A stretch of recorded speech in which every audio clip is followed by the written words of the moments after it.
Alrighty now, we're getting into the real meat of this class on email marketing. We're going to move into our second module, jumping right into using ChatGPT to write your email copy. Now, copywriting using ChatGPT is all the rage right now. If you buy into the hype about it, then you're probably left feeling like this guy that I'm showing you in this graphic here, writing email copy the old school way. So now I'm sure that many of you have already started writing your email copy using ChatGPT, and I want to review some of the basics just so that we all start off on the same foundation, okay?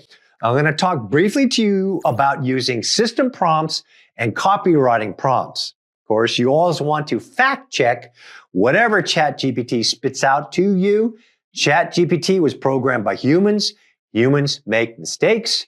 Check your facts before you publish, because I guarantee you somebody else will, and that's going to be embarrassing if you get caught with wrong facts. Now, the thing about AI-generated content is that it's AI generated.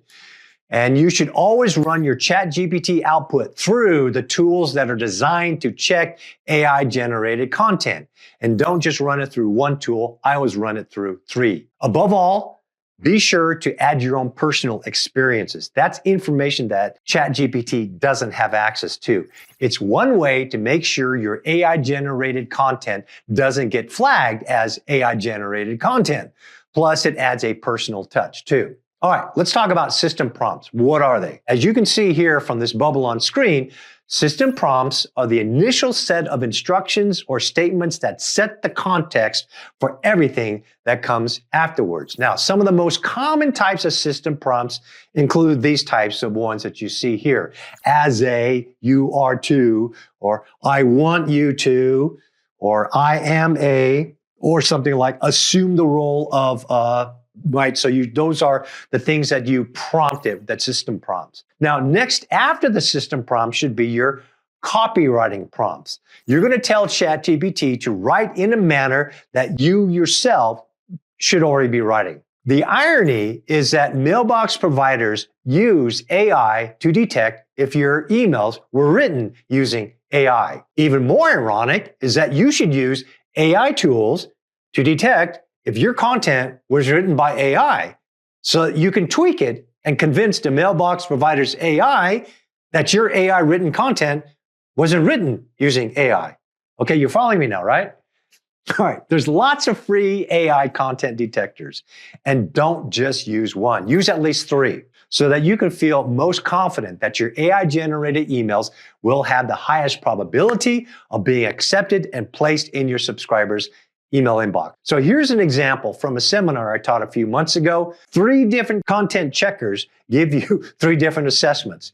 In this example here I'm showing you, I use Writer.com, I use CopyLeaks, and I use GPT-0.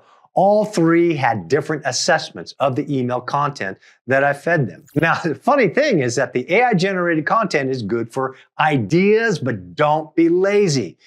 Take the ideas that ChatGPT gives you and use your own words, your own point of view. Now, I'm not talking about using the AI content verbatim and swapping out a few words here and there.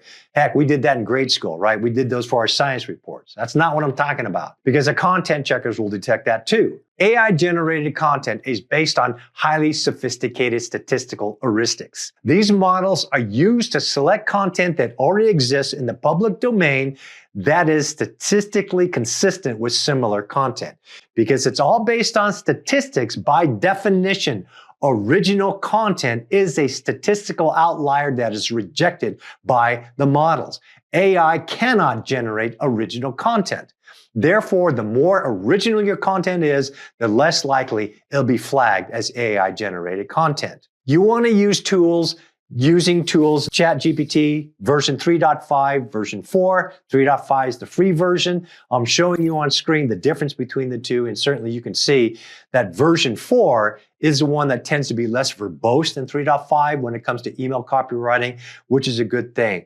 So 3.5 is free, version 4 you pay for, but believe me, it's worth it, okay? All right, I want to emphasize that AI-generated content is good for ideas as a starting point, but never use AI-generated content as a substitute for your point of view. If at all possible, you should include your own personal experiences in your email copywriting. I've said it before, your personal testimony is the one thing that you are always the expert. Testimonies are powerful. They work in church, they work in businesses too. Okay, so let's just summarize what I covered very quickly. I gave you a high-level overview. We're going to go into ChatGPT in a moment here, but I just gave you an idea that there's a difference that you start everything out with a system prompt to get things started, and then you get into your copywriting prompts, and I'll show you what I'm talking about later on. And of course, I got on my soapbox, and I apologize for spending so much time because I see a lot of lazy content writers using ChatGPT. Use it for ideas. Don't use it for purely copy because you will get caught sooner or later. So use ChatGPT for getting ideas and then use it in your own point of view, your own perspective, your own experiences. Don't just swap a word out here or there. You're going to get caught. So now in this next module, we're actually going to get into the depths of details of writing content, but we're going to start off with understanding your audience because that's going to be built into your system prompt. All right. So we're going to start off in this next module about how to understand who your audience is.